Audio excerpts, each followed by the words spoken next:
आज 31 मार्च है और आज 5 रुकनी बेंच जो उमर अताब बंदयाल साहब चीफ जस्टिस ऑफ पाकिस्तान की सरबराही में बना था, उसमें से दो डेवलपमेंट्स हुई हैं कि एक तो अमीनुद्दीन खान साहब जस्टिस जो थे उन्होंने केस सुनने से माजरत कर ली है, और दूसरी डेवलपमेंट उसमें ये हुई है कि जनाब मंदोखेल साहब जस्टिस जमाल खान मंदोखेल साहब ने भी इस केस को सुनने से माजरत कर ली है। ये वो केस है जिसमें आज खुद नोटिस लिया गया था कि पंजाब और खैबर पख्तूनख्वा असम्बली में इंतखाबात के सिलसिले में था। ये था कि तयशुदा बात थी कि 30 अप्रैल को पंजाब में इलेक्शन होने थे और 28 मई को खैबर पख्तूनख्वा में ऐलान किया गया था। ताहम बाद में गवर्नर जो था केपी के उसने इसमें फिर चेंज कर दी थी। इसी दौरान इलेक्शन कमीशन ऑफ पाकिस्तान की तरफ से पंजाब और खैबर पख्तूनख्वा में जो तारीख़ थी इलेक्शन की उसको तब्दील कर दिया और दोनों असम्बलियों के इंतखाबात ऐलान किया कि 8 अक्टूबर को होंगे। अब इस सिलसिले में जो 5 रुकनी बेंच इसी के तारीख़ के सिलसिले में बना था और 30 अप्रैल पंजाब में मुकर्रर कर दी गई थी और उसके बारे में भी तारीख़ आने वाली थी, केपी के बारे में भी। तो इस दौरान इस सूरत को देखने के लिए चीफ जस्टिस जनाब उमर अताब बंदयाल साहब की सरबराही में एक 5 रुकनी लार्जर बेंच बना। उसमें से पहले एक जज साहब ने, फिर दूसरे जज साहब ने जब केस सुनने से माजरत कर ली तो फिर 3 जज बाकी रह गए। उसमें एजाजुल एहसन साहब थे, उसमें जस्टिस मुनीब अख्तर साहब थे और चीफ जस्टिस उमर अताब बंदयाल साहब थे। इम्कान तो यही था कि इसमें कोई कमी ज़्यादती करके या इसमें कोई कुछ जस्टिस का इजाफा करके तो काम चलाया जाएगा, लेकिन उमर अताब बंदयाल साहब ने इतनी 3 जो जजेस हैं इनके ऊपर ही उन्होंने कहा कि अब कार्रवाई मज़ीद आगे बढ़ेगी और जुम्मे के बाद कार्रवाई जो है वो मज़ीद समात जो है वो होगी। तो ये एक बहुत बड़ा फ़ैसला है, बहुत ज़बरदस्त फ़ैसला है जो कि कुछ दिलेर आदमी कर सकता है। बाहर सूरत अब जुम्मे के बाद इसके ऊपर कार्रवाई होगी। तो हम अभी तक की जो मुकम्मल सूरत हाल है वो आपके सामने पेश की जा रही है कि आज 31 मार्च को जो 5 रुकनी बेंच था वो टूट कर 3 रुकनी बेंच रह गया है। इसको रिकन्स्टिट्यूट करके इसमें कोई इजाफा या कमी या कोई इस तरह की बात नहीं की जाएगी। अब ये 3 रुकनी बेंच जो है वही समात करेगा।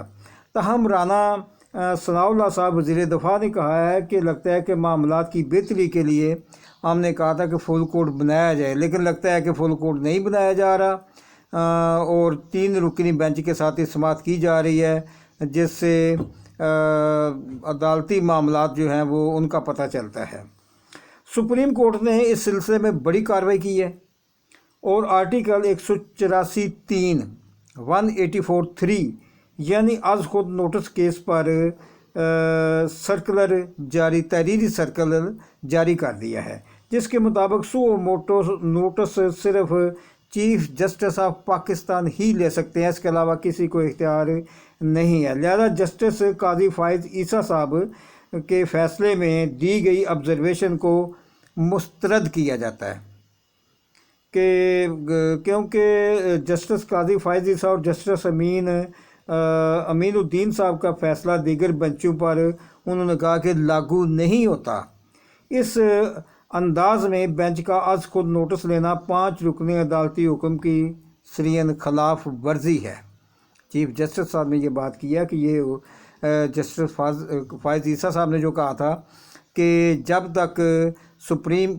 तक पार्लियामेंट या सेनेट में बिल है कि सो मोटो नोटिस के इख्तियार को ख़त्म किया जा रहा है, जब तक उसका फ़ैसला नहीं आ जाता तमाम सो मोटो नोटिस से रिलेटेड जो केसेस हैं उनको बंद कर दिया जाए, उनको मुलतवी कर दिया जाए।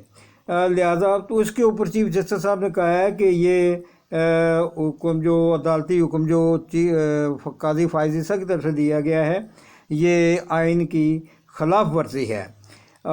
لہذا larger bench chief justice Pakistan کی از خود نوٹس لینے کا اختیار واضح کر چکا ہے۔ بریکنگ نیوز یہ ہے کہ 3 رکنی bench justice Ijaz ul Ahsan, justice منیب اختر اور جسٹس عمر عطا بندیال کی سربراہی میں اپنی کارروائی آگے بڑھائے گا اور مزید اس میں کوئی چینج نہیں کی جائے گی۔ بعد نماز جمعہ از خود نوٹس کیس یعنی پنجاب اور کے پی میں الیکشن سے متعلقہ کارروائی دوبارہ 3 رکنی بینچ شروع کرے گا۔ پی ٹی آئی کے رہنما فواد چودھری صاحب نے کہا ہے کہ مسلم لیگ نون کی حکومت یا پی ڈی ایم کی حکومت جو ہے یہ اب وہی کرنا چاہتے جو انہوں نے 1997 میں کیا تھا۔ سپریم کورٹ سپریم کورٹ کو ہر جائز و ناجائز طریقے سے شکست دینے کی ان کی کوششیں جاری ہیں۔ پی ڈی ایم کی یعنی کہ مسلم لیگ نون وغیرہ کے جو ہیں ان کی کوششیں جاری ہیں۔ لہذا صرف اور صرف بینچ بنانا صرف اور صرف چیف جسٹس آف پاکستان کا اختیار ہے اور کسی کو اختیار نہیں ہے۔ اعتزاز احسن صاحب نے کہا ہے کہ ایک طرف نظریہ ضرورت ہے اور دوسری طرف آئین ہے۔ عوام اور چیف جسٹس صاحب نے آئین کے ساتھ کھڑے ہونے کا فیصلہ کر لیا ہے۔ عدالتی اصلاحات بل سینٹ میں پاس ہونے کے بعد صدر پاکستان کو منظوری کے لیے بھیجا جا رہا ہے، جہاں زیادہ سے زیادہ 20 دن میں اس کے بارے میں فیصلہ صدر پاکستان کو کرنا ہوگا۔ تو موجودہ صورتحال بالکل کلیئر و واضح ہے کہ از خود نوٹس کی کارروائی کو معطل نہیں کیا جا رہا۔ قاضی فائز عیسیٰ کے مطابق کہ روک دیا جائے، اس کو نہیں روکا جا رہا۔